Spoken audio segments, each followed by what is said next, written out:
Bonjour, bonjour à tous et à tous. Aujourd'hui, je vais vous parler donc de mon accouchement donc gémellaire. Donc, pour rappel, mes filles sont nées à 28 semaines de grossesse, donc considérées grand prématurées.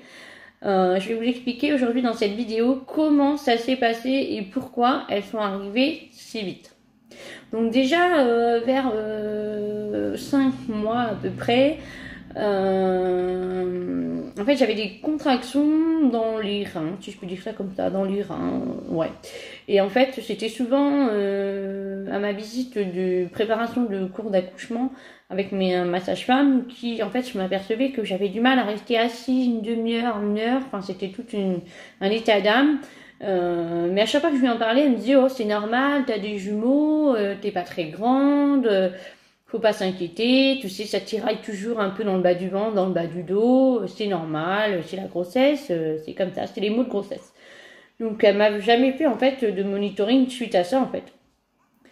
Et puis en fait on s'est rendu compte à l'avenir qu'en fait j'avais déjà plus ou moins c'était déjà une alerte quoi, que ça n'allait pas et que il y avait plus de place et que en fait si elle m'avait fait des monitoring elle aurait vu qu'en fait c'était déjà des appels en disant au secours, on est déjà trop serré, il faut déjà nous aider à sortir quoi. Mais bon bref, c'était des alertes, mais bon à ce moment-là moi c'était ma première grossesse, donc effectivement je ne connaissais pas tous ces mots de grossesse. On fait confiance à sa sage-femme et puis on en reste là quoi. On se dit bah ça sera mieux demain ou dans 2 heures, on verra bien. Et donc alors, ça m'arrivait souvent de faire une sieste l'après-midi. Et voilà, en me réveillant d'une sieste, un après-midi, je m'aperçois que j'avais en fait un petit peu perdu un peu comme du liquide, comme du pipi, si je peux dire ça comme ça. Mais c'était pas très énorme. J'étais pas non plus super trempée, donc je me suis dit sur le coup que c'était en fait mon rêve. J'avais dû, sans faire exprès, me faire pipi dessus. Enfin, on contrôle plus très bien en fait quand on est enceinte, donc voilà, j'en étais restée là et puis mon mari me dit écoute ce serait bien quand même que tu consultes, on sait jamais. Ma maman qui était sur place cette journée-là me dit la même chose. Donc de là j'appelle ma sage-femme, je lui explique. Ma sage-femme me dit ah papa allez au plus rapidement possible à l'hôpital. Il faut faire un contrôle, c'est peut-être pas grand-chose mais il faut faire un contrôle. Donc nous voilà partis à l'hôpital, hein, sans valise, hein, sans rien du tout, hein, c'était juste pour un contrôle. Et puis en fait, arrivé là-bas sur place, on me fait un prélèvement vaginaux pour voir si effectivement c'était la poche qui avait rompu ou pas. Et puis en attendant les résultats, parce qu'on n'a pas les résultats aussitôt, on m'a posé le monitoring. Et en fait, peut-être même pas 5-10 minutes après m'avoir posé le monitoring, j'ai une sage-femme qui vient me voir et qui me dit mais madame, vous ne sentez rien? Bah, je dis écoutez, non, tout va bien, pourquoi? Elle m'a dit vous avez plein de contractions, je ne sentais rien du tout, aucune douleur. Et moi pourtant qui me plaignais des douleurs du dos dans les mois avant, les jours avant, là rien du tout, quoi, vraiment ni vu ni connu. Là elle m'a dit mais vu le résultat de monitoring me dit que vous allez bientôt accoucher quoi. Ah oui. Donc on attend quand même les résultats du prélèvement vaginal et en fait effectivement c'était confirmé que c'était bien la poche des os qui avait rompu. Donc l'hôpital où j'étais allée, c'était à peu près une demi-heure de route de chez moi et il n'est pas du tout adapté pour avoir des naissances d'enfants avant 32 semaines. Donc en fait on m'emmène dans un hôpital un peu plus loin, à peu près une heure et demie de route de chez moi. Pour pouvoir être prise en charge et le but c'était d'essayer de me garder entre guillemets là-bas à l'hôpital sans microbes et de ne pas accoucher en fait. C'était vraiment d'essayer de les garder au chaud le plus longtemps possible quoi. C'était vraiment encore trop tôt pour elles quoi. Et puis ben en fait quand je suis arrivée là-bas, on m'a reposé le monitoring, voilà. Et en fait, on s'est aperçu que le travail ne faisait pas que commencer, quoi. Ça faisait déjà un moment qu'il commençait et que je ne sentais rien. Et que, en fait, c'était pas possible de me garder sur un long terme comme ça à l'hôpital, puisqu'en fait, le travail était trop lancé et il fallait absolument que j'accouche. Et en fait, en plus, pendant le monitoring, je me suis aperçu que j'avais une de mes jumelles qui s'affaiblissait cardiaquement.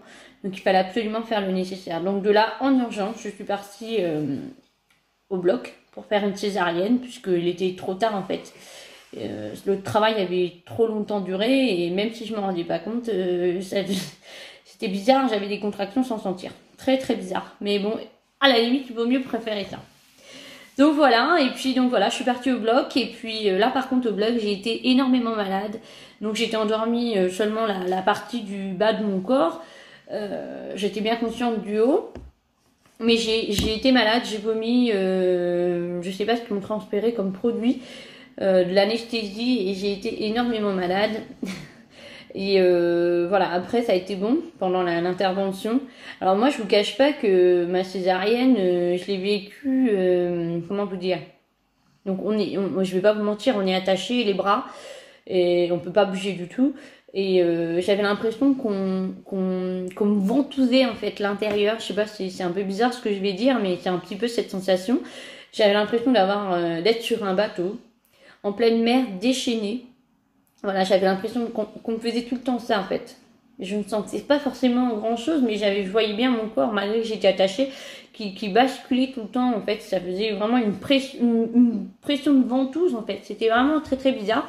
Mais bon, voilà, j'entends le premier cri d'une de mes filles. Et évidemment, il ne me la montre pas. Il fallait faire rapide, il fallait absolument s'occuper d'elle, faire des analyses sur elle, savoir si tout allait bien, voilà. Et puis 1 minute plus tard, j'entends ma deuxième qui pousse un cri aussi, qui elle aussi je n'ai pas pu la voir.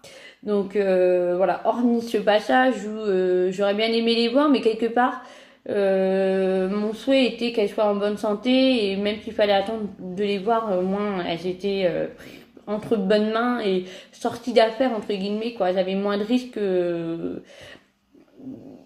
le fait de rester dans mon ventre et que ça n'allait pas, j'aurais pu attraper une infection ou autre quoi. Donc je préférais que ça se passe comme ça. Donc plutôt bien. Entre deux, j'ai pas eu de chance, je suis rentrée dans ma chambre, donc 5 heures après, je crois, après avoir accouché. Et en fait, j'ai pas eu de chance parce que j'ai une personne qui est venue me voir en me disant, écoutez, on est désolé, on a perdu toutes vos affaires personnelles. En fait, cette nuit-là, il y avait eu plein d'accouchements, plein, et en fait, on s'échangeait toujours les chambres, quoi.